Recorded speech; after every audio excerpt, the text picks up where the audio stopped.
When the voices came on the radio, I was playing with my grandfather on the front lawn. He was sitting in his rocking chair, and I was out on the lawn when I heard it. A long whistle on the radio then. Billy, come here! Billy, come here now! Mom began screaming. Dad was running toward me. Grandpa reached me first, hands clasped over my ears so hard it left a ringing noise. He was a serious, stern old man, and I was always a bit afraid of him. Now he yelled at me over and over. "Don't listen to him, Billy. Don't listen." His voice came out in a suffocated whisper. "Please, God, don't let him listen. I love him." The old man's lined face was scrunched over. He was crying.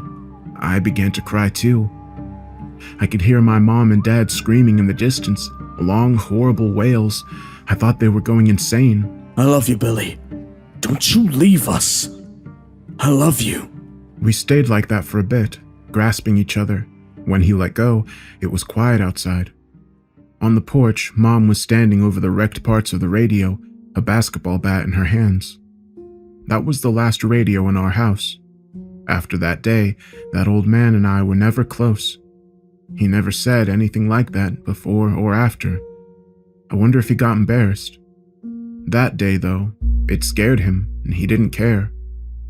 In my old town, there's a whistle, and it puts the fear of God in old men. It comes sometimes, and it comes for us. No matter how painfully familiar it became, none of us understood it. Who is the one whistling? What do they want? Asking such questions was as useful as screaming into a well. All you'd get back was echoes. Among the kids, the fear eventually became secondhand. Our parents had seen the consequences of lending an ear to the whistle, though they never told us. "Just don't think about it," is what they said. Other than all that, everything in my hometown was pretty much free rein for us. We were, of course, not to play in the dangerous areas, and of course, that spurred us on. One such place was the old scrapyard, the type of place where you can call it active or derelict in equal measure.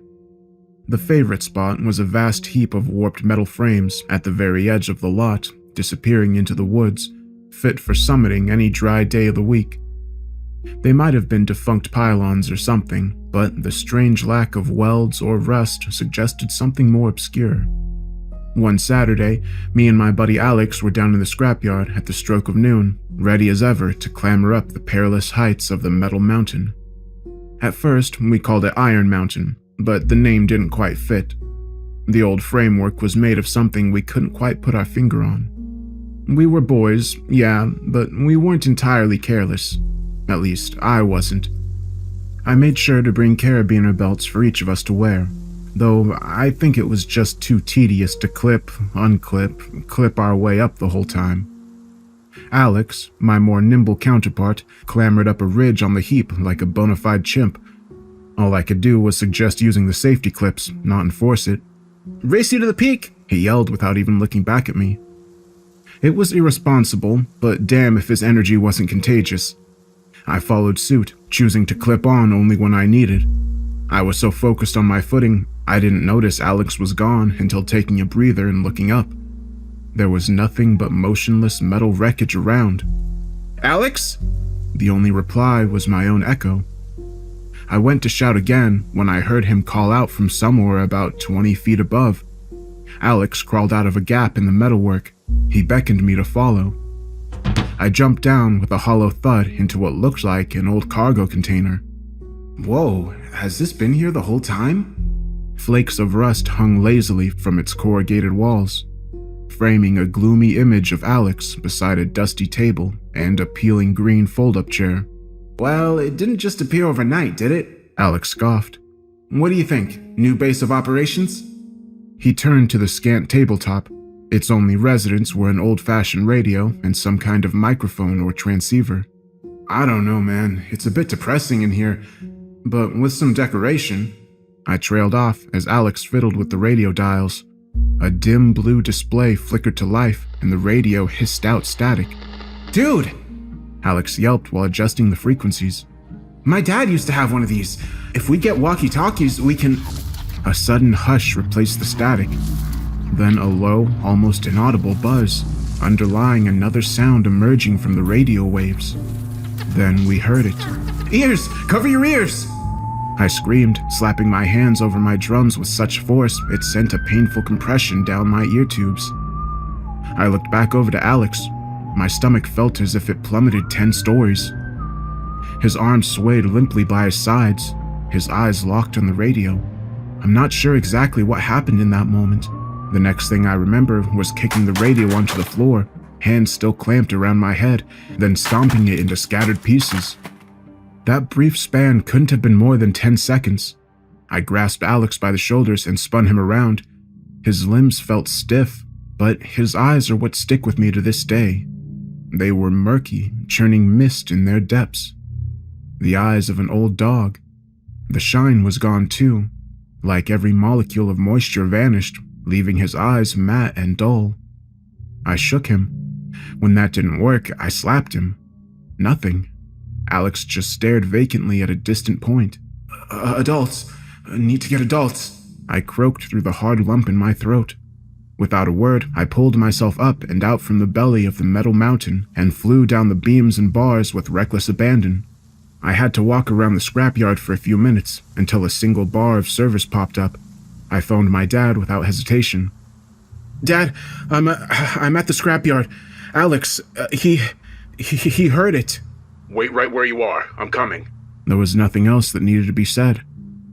My dad arrived with 3 other men in a pickup. After a brief explanation and a pointing finger, they set off up the grimy heap for Alex. When they came back, Alex was slung over the largest man's shoulder. They set him in the middle back seat for the ride back, stuffing me in the back. It was hard to hear their conversations. Still, I swear I heard someone say, "Would have been better off leaving him here." The rest of Saturday blurred together. My mind was somewhere else. Afternoon bled into evening, bled into night, with oily storm clouds rolling in from the west. I stared out the window through the pattering raindrops that died on the grass in small, hollow taps. Amid the clear runnels sat a solitary hill on the edge of town, shunned by the trees around it. I understood its predicament then, on Alex's behalf. The whistle, whatever Alex heard in it, whatever it done to him, left him alone. Daylight drained over the horizon, yet in the fading dusk, a small figure slowly marched its way up that hill. Dim shadows of orange and yellow shone from Alex's blonde hair. My eyes widened. What was he doing? He crested the hill under encroaching shadows and stopped at its peak. I could barely make out his silhouette, eclipsing the low sun. His head pulled back, and though it was hard to tell, I think his mouth was moving. The only way I could describe it was that he was speaking into the sky, into the murky clouds that would swallow his words for themselves. Hey, hun. My mom's sudden coo jolted me back to reality. Bedtime. She didn't comment on my obvious surprise. Probably thought it was best to ignore the present and let me calm down. It's going to be okay, Billy. None of it was your fault. What about Alex? She hesitated. He is very sick now. I don't know how much longer he has, but he'll find peace. He won't be in any pain. I'm just glad it wasn't. She trailed off in a sniffle and stroked my hair. Just try and get some rest, baby. Okay, Mom. I love you. You too. More than the world and the stars and everything in between. I don't know when I drifted into sleep, only that it was long after. The next thing I remember is being ripped out of a hazy dream or nightmare by my dad shaking. His hands pulled away after placing ear defenders on my head. He passed me a torn notebook page. Scrawling capitals read, "Stay here. Do not take the headphones off till I'm back." I nodded and pulled my covers up tight, watching the hallway light shrink to a sliver through the door as Dad left. The shock of it all made everything come rushing back. Alex and the hill. I sprang off the mattress and over to the window, parting the curtains just a crack to peek outside. Other than swinging flashlight beams, it was near pitch black outside. Still, I knew where the hill was. Such a familiar sight, it had become something close to muscle memory. Squinting in its direction, I frowned. A messy array of dots punctured the night, blinking in strange neon greens and blues. An empty sky told me the cloud cover hadn't yet passed. Whatever towered out there in the darkness was below the clouds. Close. Real. I retreated into the sheets. Maybe it was just some sort of faraway radio tower I'd never seen before that just so happened to line up with the hill. An ambient breeze blew in the headphones over my ears, like hearing waves in a seashell. The idea of the whistle worming its way through the white noise terrified me, and I curled up under the covers. Sometime later, my bedroom door opened. I didn't see or hear it, but felt it. A light tapping on my shoulder beckoned me to emerge, and my dad gently removed my ear defenders. "What's happening, Dad? The lights. Where's Alex?" He didn't answer, only hugging me and whispering that we'd talk about it in the morning, promptly gliding out of my room and leaving me alone. Sleep never came. How could it? I had so many questions, so much fear, so much guilt. It seemed so damn obvious. An old radio, just like the one on the day Grandpa saved me. The same events played out, only I couldn't save Alex like Grandpa had saved me. I thought of asking him about it all, but he was still the same old man with little to say. Sure, finding answers was enticing, but it wouldn't fix my mistakes. It wouldn't change the way things had become. When day broke, I parted my curtains reluctantly. The hill was empty. The only difference I could tell was that the grass looked all curled up. Earth hewn from its place, lacerated, torn up. I refused to stare any longer and went downstairs. I stood in the kitchen, hesitantly looking through the window at Grandpa sitting on the porch. Would he comfort me or shoo me away? In the end, I turned back to the sun rays and headed upstairs. With Grandpa on my mind, a light bulb flickered on. I remembered when he moved in a few years ago, he'd lugged a bunch of old, dusty boxes up the stairs. He definitely didn't put them anywhere on the first floor, so he must have stuffed them up in the attic. Mom was reading downstairs, while Dad occupied himself with gardening. I can't blame either of them for distracting themselves. The attic hatch cord creaked, and I feared it might snap, but the latch released, and the bolt-on ladder segment slid apart, hitting the floor with a soft thump.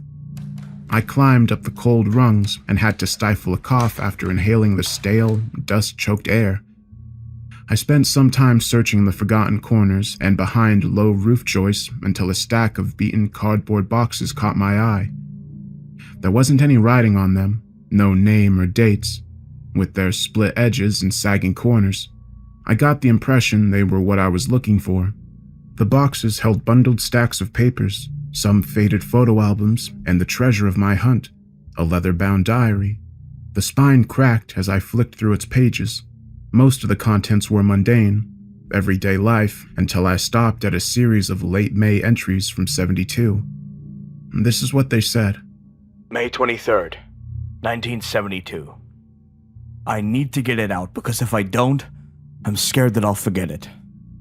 Not that I want to remember. I want to forget. I want that more than anything. But if I forget, it'll come back and put someone else in danger. It'll take someone the way it took Jim Paulson. I need to start this at the beginning, or as close to the beginning as I can. Jim and I worked at Reynolds Quarry together. We didn't know each other beyond that, not really. Sometimes he'd be there when we went out for drinks as a crew, but mostly we just kept to ourselves. I didn't know Jim, but I like to think he was a good man. He had this big belly laugh.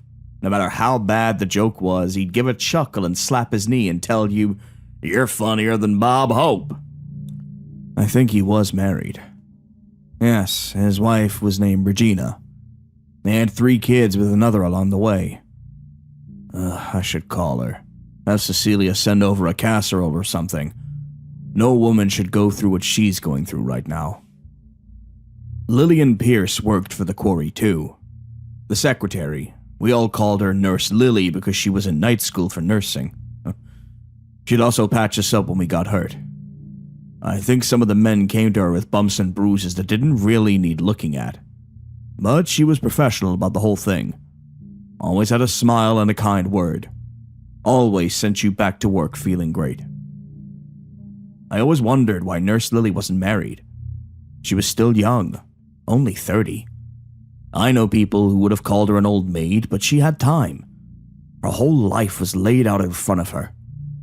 She could have had whatever she wanted. A nursing job, a husband, a sweet little baby. I shouldn't be sentimental over Nurse Lily. I can't get sentimental now. Getting sentimental will only cloud my thinking, prevent me from remembering how it really happened. I think that's what it wants. I think it's filling my head with sweet thoughts of Nurse Lily and Jim Paulson. Like I said, Jim and I weren't good friends. We worked together. It never went beyond that. I'm getting distracted. I keep feeling that if I don't write about it, it won't be real. It is real. It happened. God damn, it happened. There was an explosion. I remember that. When the dynamite went off, Jim and I had laid the wire and were climbing up out of the quarry. I remember a pain in the side of my head, ringing in my ears, warm, wet blood running down the side of my face. Doc Hanlon says that flying debris ruptured my eardrum. I don't remember that. What I do remember is seeing Jim's face covered in blood, his hands pressed over his eyes, his mouth open in a distant wail. He was next to me, but he sounded like he was 10 miles away. I grabbed him under the arms and dragged him out of the quarry. The other men helped us to Nurse Lily's station. She had this little office in a trailer where she did paperwork and kept first aid supplies. I saw her through the window. She was wearing this little yellow blouse and had her hair tied back with a red ribbon. And I remember thinking that we'd ruin her blouse with all the blood. She jumped up and ran to us, ushering us in. I remember her shoving Jim into a chair. She grabbed her first aid kit, and I remember thinking that it wouldn't be enough. Jim had moved one of his hands, and his left eye was bright red, bathed in blood. The skin around it was shredded, blood streaming down over his face, seeping onto his shirt and pooling at his collar. Whatever had hit me in the ear had hit him in the eye. I sat and pressed my hand against the side of my head. My ear was a wet, pulpy mass. Nurse Lily had this little radio on her desk. She always had music on. She used to sort of dance to it as she moved around the office. I don't know why I'm writing about that now. I suppose it wants me to. It wants me to think about Nurse Lily dancing instead of what really happened. The music was there until it wasn't. The music stopped. I don't really remember when, but it did. All of a sudden, a low droning sound started instead, sort of like a shrill whine. Or maybe a whistle. This long, low note just filled the air. I'll be deaf in that ear for the rest of my life, but that day, my dead ear probably saved me. Nurse Lily was pressing bandages against his face, her mouth moving a mile a minute as she tried to tell him that things would be okay. The ambulance was on its way, and he'd be all right. Jim Paulson just got up and walked out of Nurse Lily's office. He just got up and walked outside. She ran after him. At first, I thought she was trying to get him to come back, but once she caught up to him, she just walked alongside him. They went outside together. I didn't go after them. I watched from the window as they marched out towards the quarry. I should have gone after them. I should have. I shouldn't have let them, but I don't think I could have stopped it. Jim tilted his head back till he was staring up at the sky. His face turned blue. I've seen a face turn blue before. My boy's face turned that exact shade before I realized he was choking and slapped his back until he threw up chunks of hamburger. But Jim wasn't choking.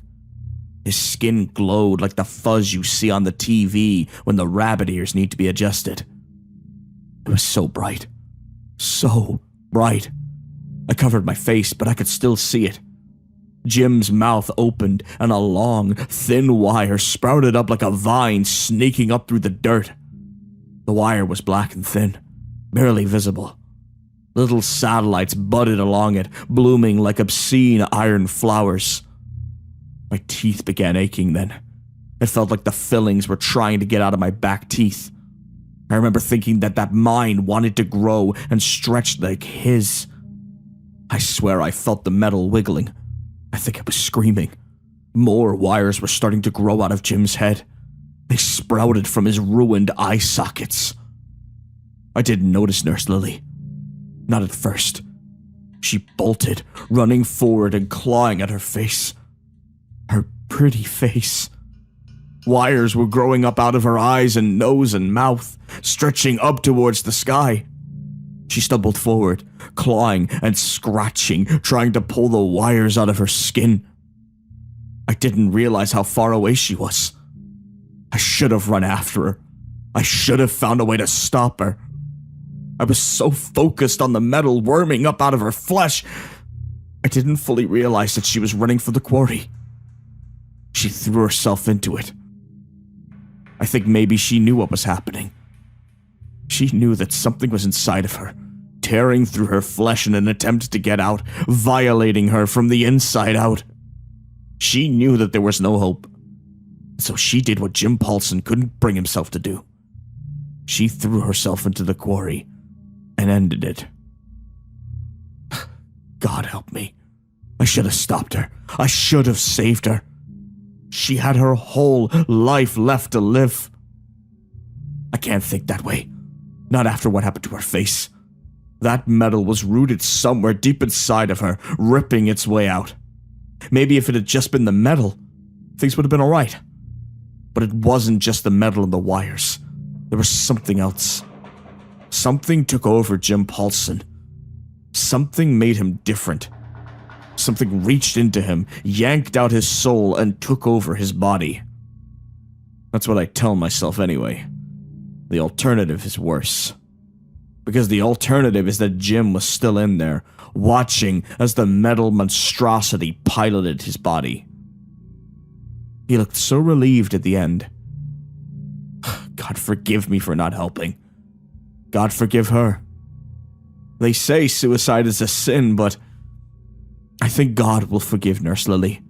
If there is a God, if he is just and all-knowing, if he truly does love and care for us, then he'll forgive her.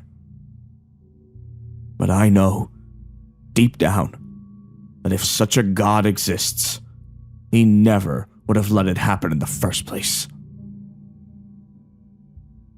May 24th, 1972. Jim Paulson is dead. I've told everyone who will listen. Jim Paulson is dead, and nothing can bring him back. May 25th, 1972. God forgive me. Jim would have done the same for me. I know he would have. May 26th, 1972. I told Doc Hanlon to take a look at my teeth. They haven't been the same since I heard that sound. That whistle. Doc Hanlon says it looks like my fillings melted and flowed out over my teeth. That my back teeth are covered in metal. He kept asking me how it happened, and I didn't have an answer for him. I begged him to take them out. He balked, telling me that they were still good, healthy teeth, but I offered him some cash and he finally got the pliers and Novocaine. He took out 4 of my teeth, the ones with the fillings. It looks like someone poured metal all over my teeth. I threw them out. I couldn't bear to look at them. Every time I did, I felt that strange, twitchy sensation in the back of my mouth, like the teeth were still in there and they were moving around, trying to reach out for something. My mouth hurts like a son of a bitch, but at least they're out of my head. May 27th, 1972. I can't stop thinking about that night. Every time I close my eyes, I see that faint gleam of relief I saw in Jim Paulson's one good eye right before I pulled the trigger and splattered what was left of his brains across the quarry. God help me. God forgive me. It was getting dark when I put down the diary. Mom was calling me down for dinner. I ate in silence while my parents talked about the most mundane things: rising onion prices, checking the muffler on the family car. They wanted the nightmare to be over, and the best way to do that was to pretend. I couldn't do that. not yet. While Mom and Dad cleaned up, I got time to sit down with Grandpa out on the porch. There was still a red crack across the horizon as the last rays of sunlight clung to the distant tree line. I brought the diary and sat down next to the old man. I looked up at him. "Grandpa, can we talk?" I asked. He met my gaze and noticed the diary. He shook his head. "No, son." He patted me on the back and grinned. "Get on the other side. Can't hear you." We switched sides, and I gave him the diary. He ran his fingers across the pages, feeling the indent of his pen. "You shouldn't read people's diaries. That's secret." "I'm sorry. I was scared." "About the, kid? Alex?" "Yeah." He rubbed my shoulder and put down the diary. "It only feels bad for a while. Then it all goes away. You'll forget." "I don't want to." Grandpa turned to me with a grunt. He looked at me like he was trying to read the fine print of the book. "How do we do better if we keep forgetting things?" "We adapt. After a few times, it starts to feel normal. Look at your mom and dad." I peeked through the window. Sure enough, they were just washing dishes like nothing ever happened. To them, this had all been a scare, like seeing a snake in the front yard. But that was all it was. One day later, and they were already making plans for the week. "Why didn't you leave?" I asked. "When that happened, in the book." "It doesn't want you to. And while you hesitate, it makes you forget. Makes you think it's normal." "Did you try?" He looked down at the diary, closing it. "No, son. I didn't." I got us a lemonade. The sun had fallen well below the horizon, but the glow from the house was enough for me to see a small smile coming back to his face. "Don't you want to live here?" He asked. "It's beautiful. Houses are cheap. You pay attention to this one thing and it becomes nothing. Doesn't have to be worse than living in a town with a lot of black bears." I pondered it for a while. Grandpa looked at me intently. Finally, I shook my head.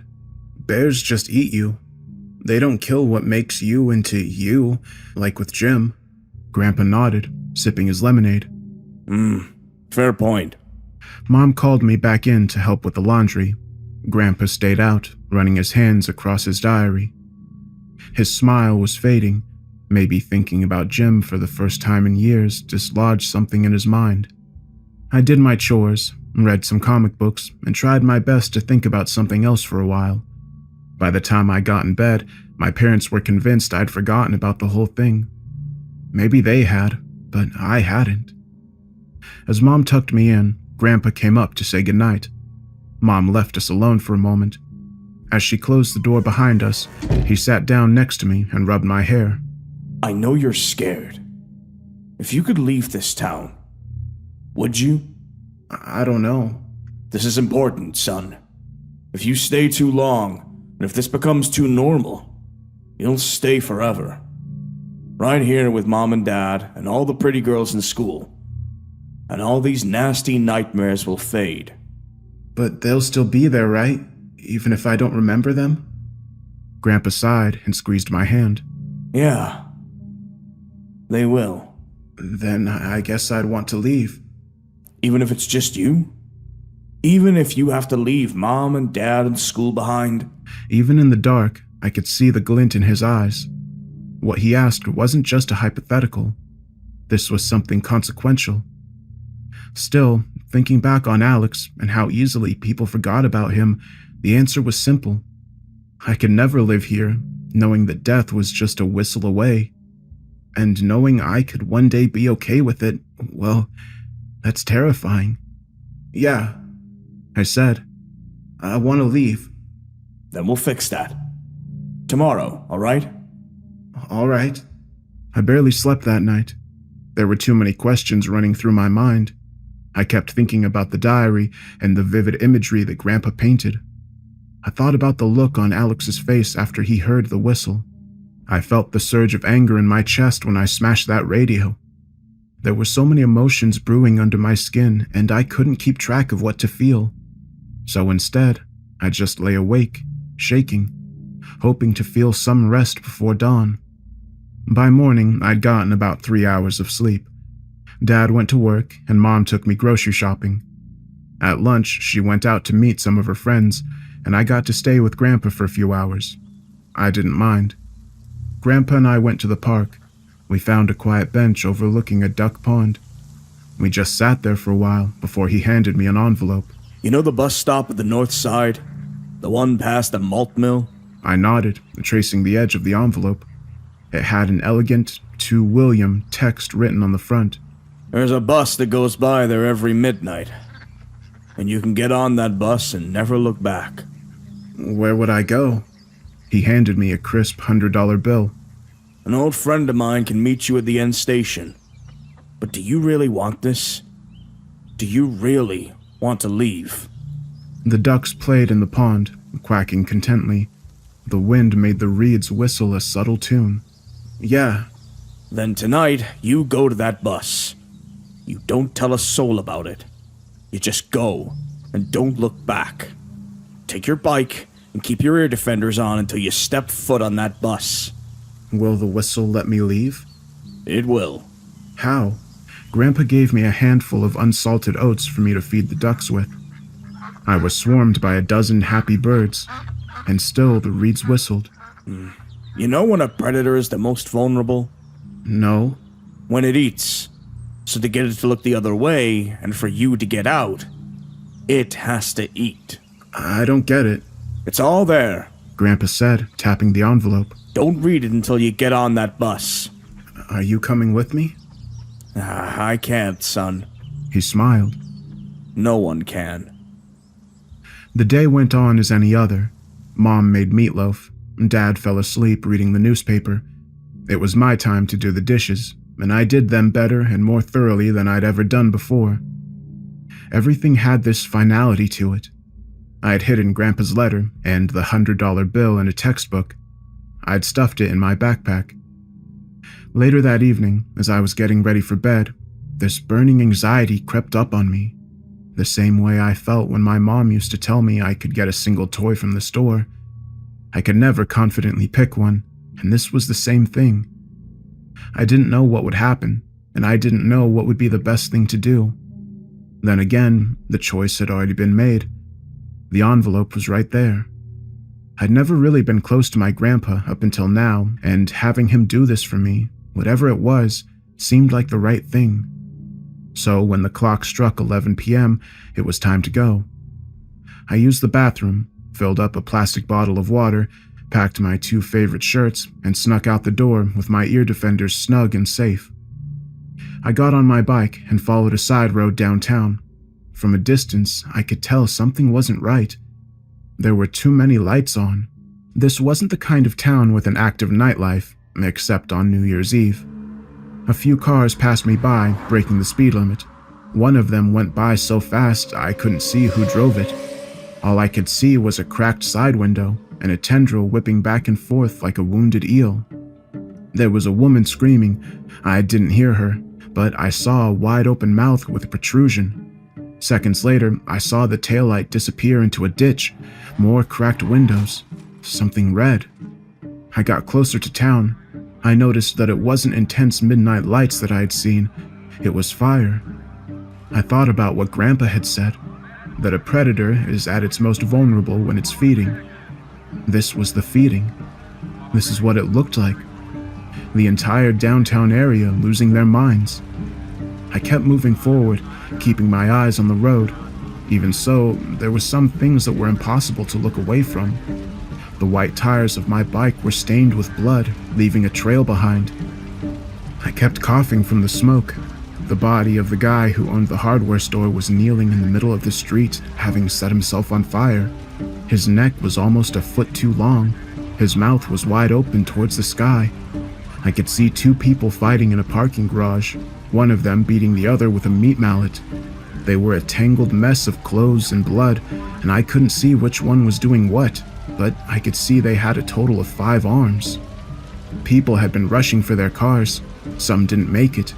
There was this one woman who had lost her left arm, where these long threads of metal had burst out. They stretched back an entire block, slowly wrapping around a light post that pulled her lifeless body back. In one car, there was a guy leaning against the horn while something sharp kept pushing against his mouth from the inside. One man had climbed up and torn open a part of the power line, frying himself, leaving only a mockery of a bird's nest behind and the charred smile of a skull. Madness. Complete visceral madness. Finally, as I reached Main Street, I saw Grandpa's favorite pub. There was a raging inferno inside, and I couldn't bear to count the bodies littered on the street. I pedaled past, stopping only to see if I could spot someone inside. And there he was, Grandpa, sitting in his favorite spot. He'd been pierced through the throat by a steakhouse knife. At the table in front of him was a portable shortwave radio with its volume turned up to max and a half-finished glass of lemonade. I kept going. I could see shadows of inhuman things dancing in the fire, some of them hobbling in my direction. I couldn't hear them, but I felt a tremble of high-pitched whine struggle against my ear defenders. Dehydrated eyes stared at me, begging for whatever salvation there could be in my death. I turned one last corner, down by the malt mill. One last push to get through town, and there I saw what Grandpa really meant by feeding the predator. In the entrance of the mill, there must have been a stampede. People had gotten stuck. What was left of them were eating each other. There was almost nothing human left. The wires squirmed with each other in the bile of their human parts. A nest of worms, rat tails, and black snakes. I could see faces in the black nest, intact human faces with blank eyes. Their mouths were opening and closing as if trying to whisper to me. Something was winning. The other faces, one by one, were torn apart by wires and consumed into the black storm, until only one remained, one human head. The whirlwind of wires slowed and the thing began to take form. The mess spilled onto the road. I could feel a voice telling me to move, but I could not move until I had seen what we were to become, what this was all about. I wanted to hear what they were whispering to me. The man's head, wrapped in black wires, spiraled to the top of the beating, pulsing mass. The once human mass of wires began to stretch upwards, a coiled cobra raising its head. It began to take a hauntingly nightmarish familiar shape. It was a pylon. We were playing with dead bodies in the scrapyard. The head on top, his mouth still opening and closing, he was trying to broadcast a whistle, I realized then. I couldn't get past this. I would never leave. What was I thinking? It was too late. He would sing me a lullaby and I would slumber forever. Past the wall of black, wiry flesh, the bus station stood there. I could make out the outline of a man standing there. What was I thinking? Raise your foot and bring it down in front of you. You're going to walk forward. The flood of wires twitched towards me and I saw my foot move. One foot backing away, the other foot backing to match. You're going to leave. You're going to live. I wish that thought was the one that convinced me, but at that point, my one preteen, unpoetic thought was, I hate this town. I bolted across the path, with my eyes shut and screaming like a banshee. The sound of a whirlwind of wires rose around me as the monster felt me. I heard the zip of wires close to my face. I felt sharp fingers scratching at my cheeks, but he couldn't catch me. The 30-second bolt through the snapping wires, and there was nothing but air on my cheeks and the whistling behind me. I snapped my eyes opened and turned. The nest was stapled to the spot, their wires increasingly bound to the metal frames. The wires reached out in vain, but receded further and further into the monstrosity. Once rooted, they weren't supposed to leave, I guess. But I was. With joy in this thought, I kept running all the way to the bus station. It was empty. At this point at night, only one other person was there. The last of my grandfather's instructions. The man was standing there. He wore a quarry uniform covered in dirt, hospital mask, and glasses. Dirty and grimy, he leaned against the wall and stared at me. Breathing hard, I couldn't speak out, but I knew it had to be him. He was looking at the monster pylon, building itself out there. The whole scene left him unfazed. He gestured upon the pylon in contemplation. They're feeding a lot. There'll be no whistle tonight. In between breaths, I asked, So we can leave, right? They don't just have a seeking whistle, boy. There's one more independent countermeasure right here, and another down the road. I stumbled closer. Who are you? You've heard of me, Billy. I'm an old friend of your grandpa. His mouth was full of wires. My ear defenders were snatched and smashed into the ground. Listen, boy, I want you to hear me. Liquid. I could hear the cold, liquid static issuing from Jim's decades-dead body. Boy, why leave, boy? Stay with your family. Have a family. Grow the family. Stay in the farm for the harvest. He grabbed my arms. Under the thin skin, his fingers felt like bags of snakes. I'm leaving. Screw you, I'm leaving. He grinned, and the wires inside his mouth wriggled like snakes. Today's early harvest is acceptable compensation. He leaned in. You can leave, boy. He let go of my arms. I could still feel the wiggling sensation of wires under his skin. Better thank your grandpa for this. Your strain will be salvaged. Your parents will provide another crop. He raised an arm to the southern road. Walk down that road. Isn't there a bus going there? Why would there be a bus out of here? No one ever leaves. He raised his arms in a gesture. But feel free to come back when you get the itch, boy. You never forget your hometown. Bring your family. Listen to the tunes. The thing in Jim's skin stood stock still, grinning with his mouth open, wires writhing inside.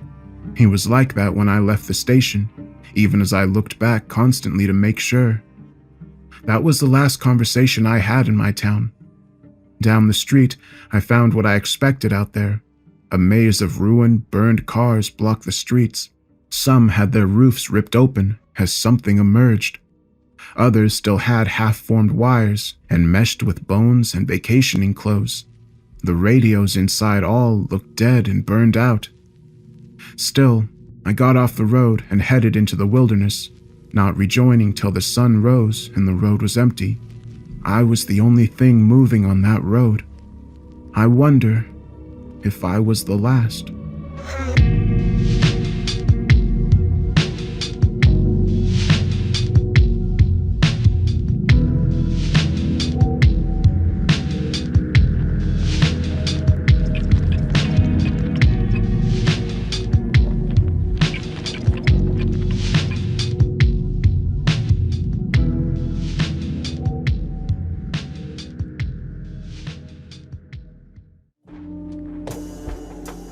Okay, I hope you enjoyed that story. So I like this story. It reminded me of some other stories I've done in the past, specifically by this author named Decomposed. There was this one story I did called Mother Sound, where there was this like voice that would come on the radio, and when people heard it, it would like morph their bodies or they'd get abducted and stuff. And it was a really strange story, and this story reminded me of that. This one definitely has a lot of elements of just like abstract strangeness. And it's really hard to kind of like place why exactly it's happening, but I've been trying to think of what exactly it can mean. And it seems like the town is definitely like cursed or something, or haunted, like the title says. And I wonder if it's by a spiritual force or a extraterrestrial force. It definitely feels like the town is under the influence of some sort of powerful being. Perhaps maybe there's this force that's been trying to do something to the town, essentially what happened in the second half, but it's not able to do it because the town has learned to avoid, the radio. But at the same time, the radio also kind of like messes with their mind, kind of like the grandpa described. And perhaps the reason nobody's tried to escape before is obviously because they didn't want to, but also because they couldn't, because this force was keeping them inside the town. And the only way the grandson was able to escape was by kind of like sacrificing the rest of the city. But maybe the grandpa thought that was the better choice, to just kind of finally end everything and at least get his grandson out. But yeah, this story is definitely really abstract and weird, and I like it. And I'm really curious to see what all your thoughts and, what your takes on why these things happened are. But be sure to let me know what you think. I think that's all for my thoughts on it. And also, I'm going to be having some visitors from out of town next week, so I might have a few videos less than normal out throughout the next week. But I do plan to get at least one more video done over the weekend and then prepare one for next week. So there shouldn't be like a huge gap. But thank you for taking the time to listen, and I hope you have a good evening.